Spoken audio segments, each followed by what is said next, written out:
Wah, Patutlah tak jual. Oi, owner dah. Tadi macam abang naik kereta lain tadi. Ni dah lain. Sugih. Banyak jual tak? Tak jual pula. Tengok sikit.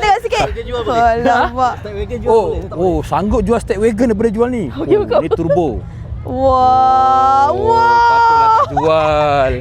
K-series. K-series turbo. was engine. Pegang turbo pun aku dah tahu lah. 425 horsepower. Betul tak bang? Bus 461. Oh, Pak. low boost 461 dah. High boost 2 bar 600 lebih. Alamak. 600 lebih. Pegang lagi sekali lah, 600 lebih. Saya dah kena pasang kat DC5 saya lah, bos. DC5.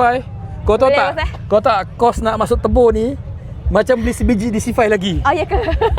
Ya, abang tu dah jual tanah 2 ekar dah. Agak-agak berapa bang? Berapa bang habis bang? Anggaran lah. Kita nak tahu, junjung. Dia saja 80,000 lebih. Tengok aku dah cakap dah Merah boleh dapat DC5 lagi sebiji tau. Saya kena kumpul lagi duit banyak ni. Sebab tu lah abang ni cakap apa tadi? Step wagon boleh jual, yang ini tak boleh jual. Alamak.